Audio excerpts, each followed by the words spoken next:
Hi, Brian. Any update on Jeremiah and Carnell? How are they feeling? Yeah, just that they're doing everything they can to play in the game. We'll see how today goes, but they're working really, really hard to get back on the field.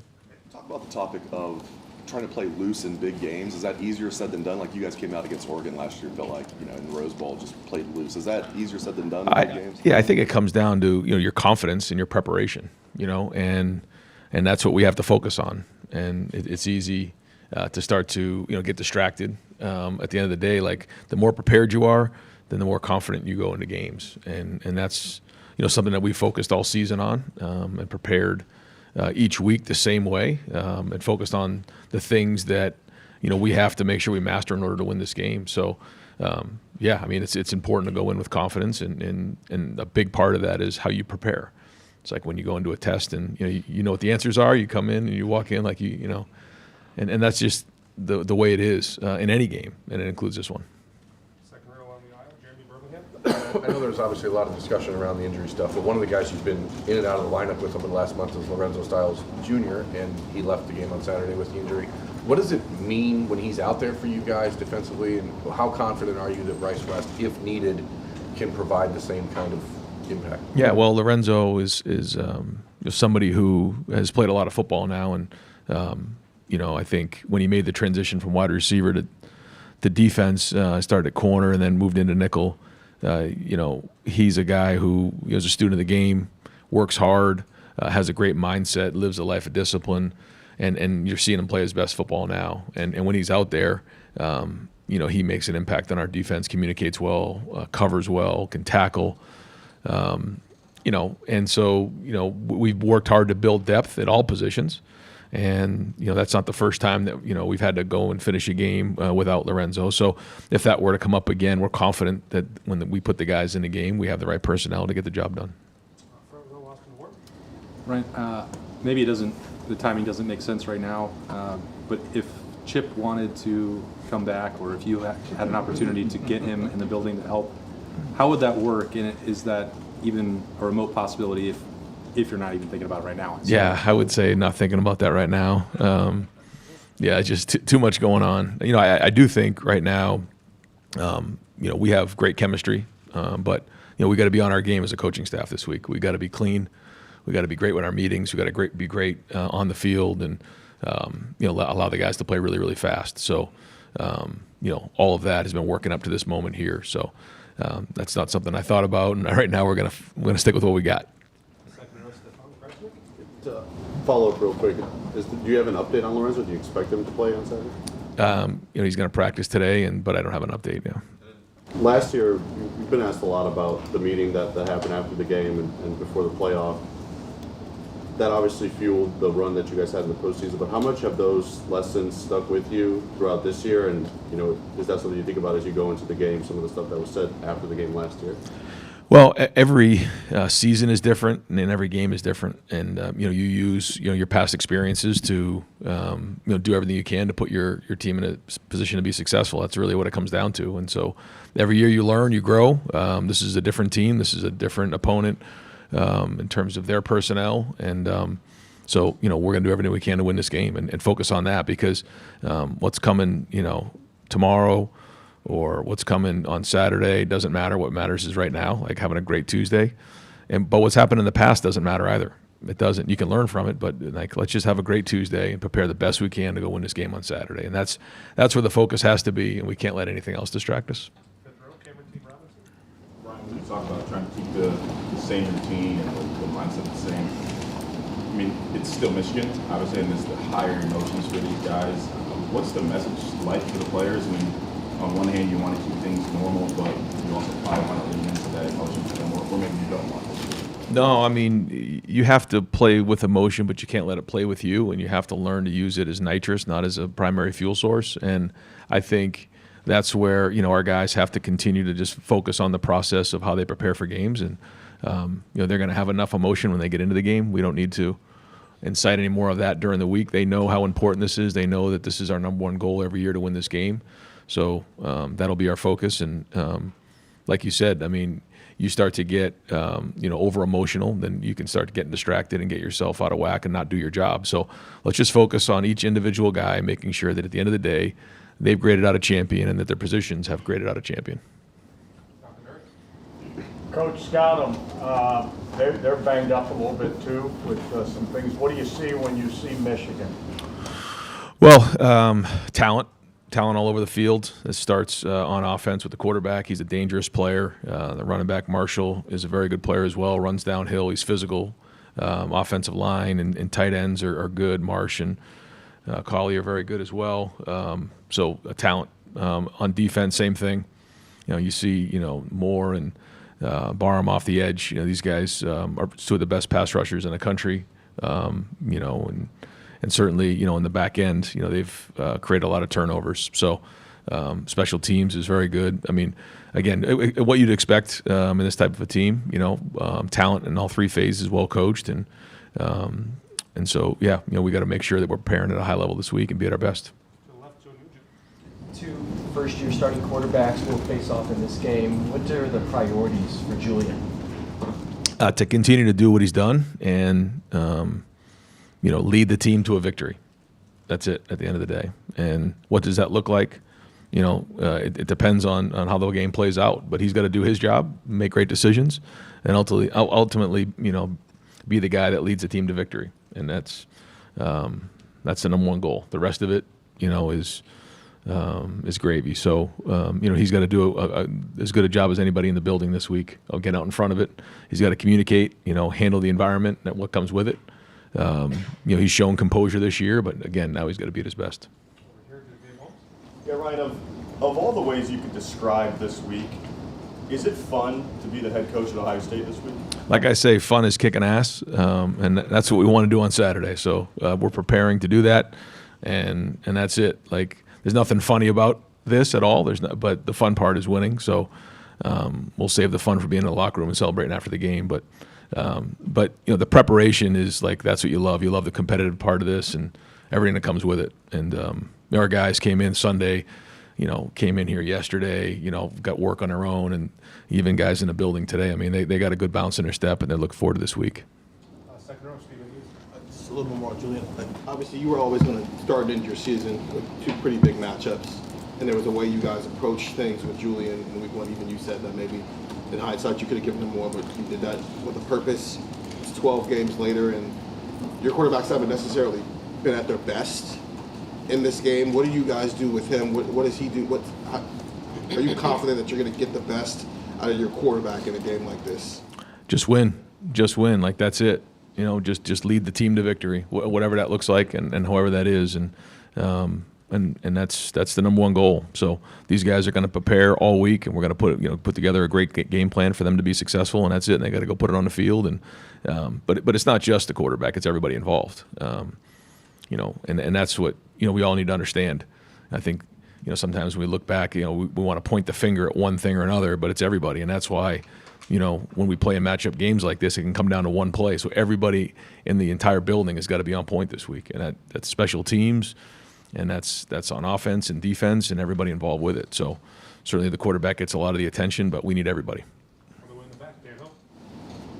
Wide receivers outside of Jeremiah and Carnell, it doesn't seem like you guys have gotten the production that you would want out of those guys. Do you feel like there's anything that's maybe kind of held those other wide receivers back?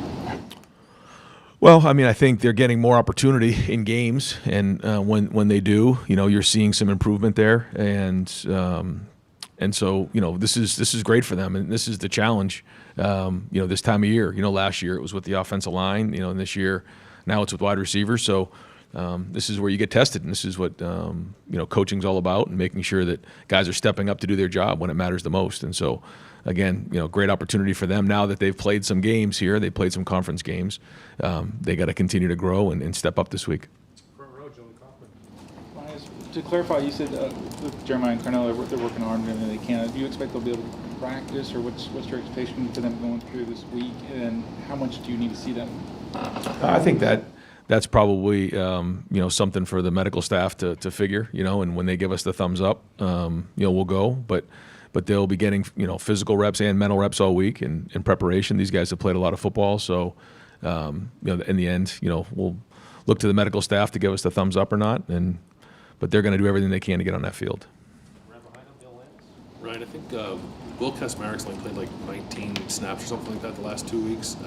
One, is he okay? And then two, what have you made of sort of like the evolution of your multi-tight end packages? You talked sort of mid-season about figuring out what guys do best and maybe what they don't do best. Where do you think you are with that? Yeah, no, Will's doing great, and he's excited about this week. I think we built some depth there, which is what we kind of wanted to do here the last couple of weeks, give these guys a chance, and it's given us some more versatility in what we do.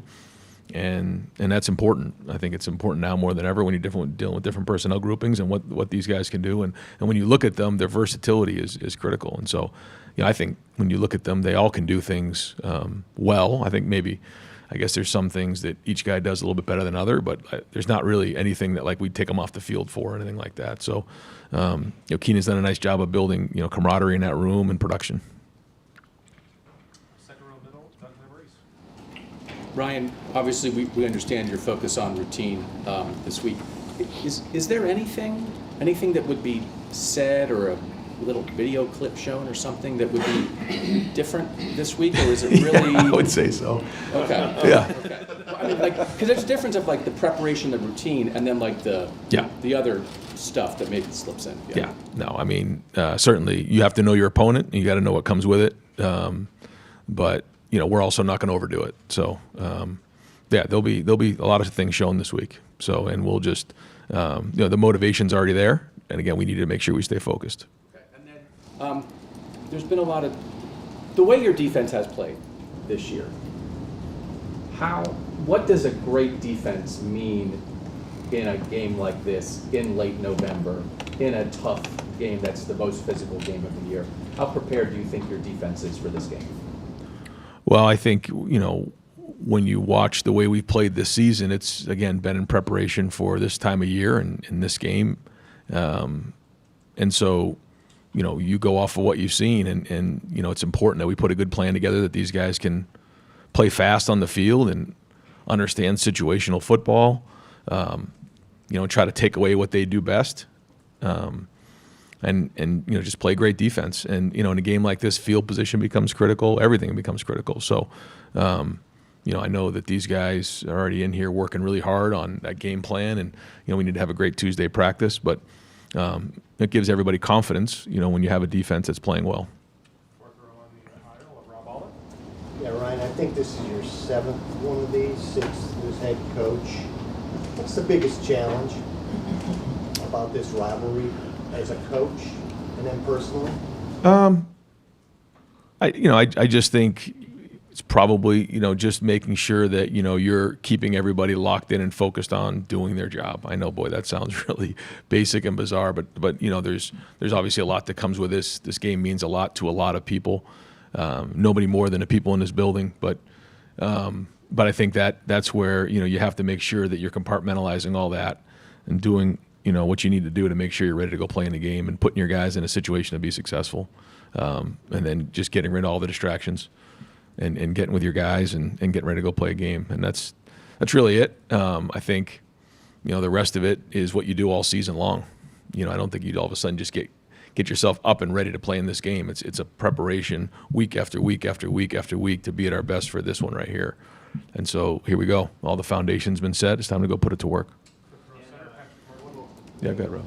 Back in the day, Woody and Bo thought spies were in the building. It was crazy. How much does the paranoia ramp up?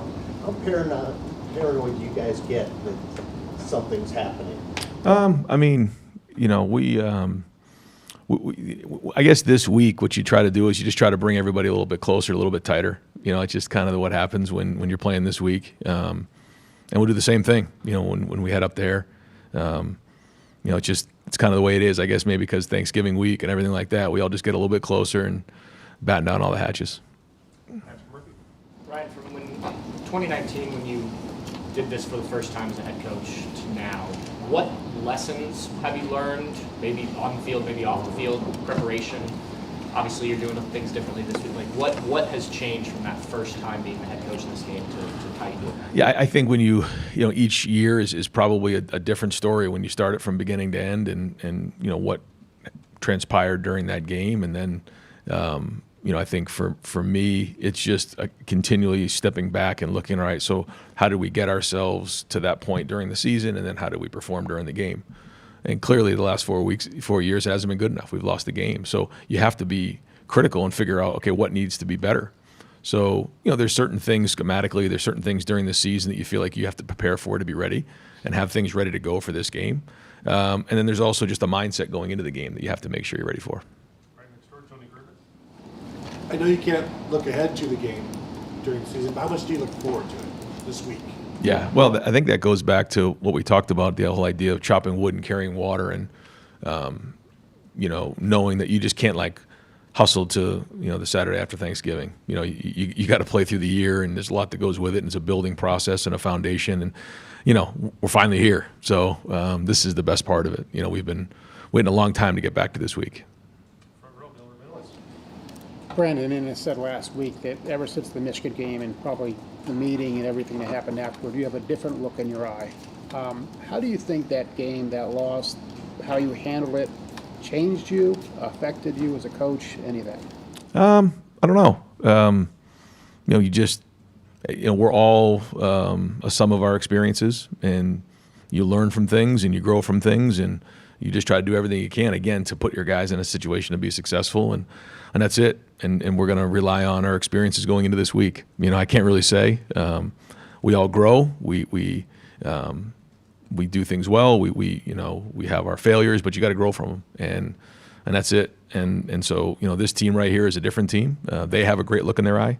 I think that's the most important thing here, and so that's the focus. And again, what has happened in the past really has nothing to do with what's going on right now. And what goes on today is the most important thing. And I know it sounds like a cliche again, and to say it over and over again, but that has to be it. And then we have to go do it in the game, and that's it. We have to field kicks. We have to make our kicks. We have to take care of the football. All the things that we work on, because if we don't, we put ourselves at risk. And so that's it. Everyone's got to do their job and making sure we're prepared to go. Ryan, whether it was all the way back with Beanie in 2006 or Chris in 2018 or Garrett in 2019, it seems like freshmen can make a huge impact in this game.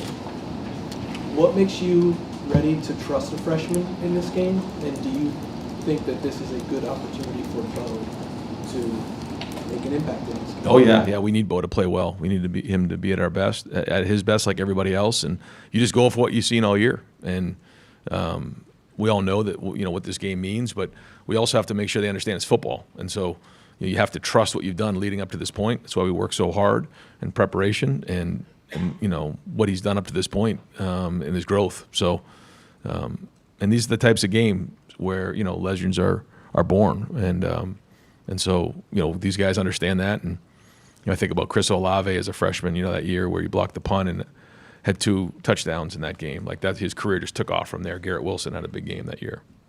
Like you said, guys in this game have used this as an opportunity to springboard their career. So great opportunity for those guys. Brian, Josh didn't play on Saturday, but he was on the stats report. I guess what's his stats going into this game between him and Gabe? Who do you anticipate being in that rotation? Yeah, we'll see how practice goes this week and see how he looks on the practice field, and then make a decision from there. I think it just depends on how healthy he is, yeah. We so often look at the past in this rivalry the last few years. You talk about the 4 straight losses, but this team, you talk about writing their own story. They really haven't played. There's a lot of young guys going out there playing this rivalry for the first time. Can that be helpful that this is their first opportunity for so many guys? I think it's a good mix of guys that were here last year and some guys who are fresh to the party. So it's a different group. It's a different dynamic. They all know how important it is. We have a great mix, and our whole foundation is built off of guys from Ohio. We can't just recruit Ohio guys. There's just too many great, talented players throughout the country, but our foundation is from Ohio, and those guys grew up seeing the rivalry, knowing the rivalry, and then obviously when we recruit everybody into the program, whether it's a player or a coach, they understand what this rivalry means. So they all know, they get it. But for some of these guys, yeah, it'll be their first time out there, and then the older guys can kind of show them the way in terms of what it means for preparation and all that. And but I think when you look at some of these guys and what their perspective was of kind of how last season went, the good, the bad, the ugly, and what came with it, there's a lot to learn from there, and I think these guys will be prepared. Last question to Me? Oh, sorry, I didn't hear you. Thanks, Mike. By the way, should we, this just throwaway question, should we get our injury updates from the Caleb Downs podcast? I guess. Okay, just making sure. How confident are you, talked about this a minute ago, but with Julian, that like Jim Tressel was talking on my show last week about, comes a time when a quarterback's got to make a play, off script, et cetera, do something special like Troy Smith did all through the, how confident are you in what you've seen of him just being able to, at times, wing it and get it done? Well, I think that's the art of being a quarterback. If you just start winging it, then you're going to put yourself at risk just because you're winging it. Yeah, it comes naturally. You have to make great decisions, and when it's time to compete, you got to compete. But that's understanding time, situation, score, and everything that comes with it. So Julian is going to do a great job preparing this week. He has all the way up to this point, and he's going to work as hard as anybody in the building to make sure he's ready. But you've seen him emerge in that area, right, over the last several games of being able to take a broken play and make something? That's right. Yeah, and that's a sign of a good quarterback. When it's the way we drew it up, make the routine plays routinely, and when it's not the way we drew it up, you got to make the coaches right. And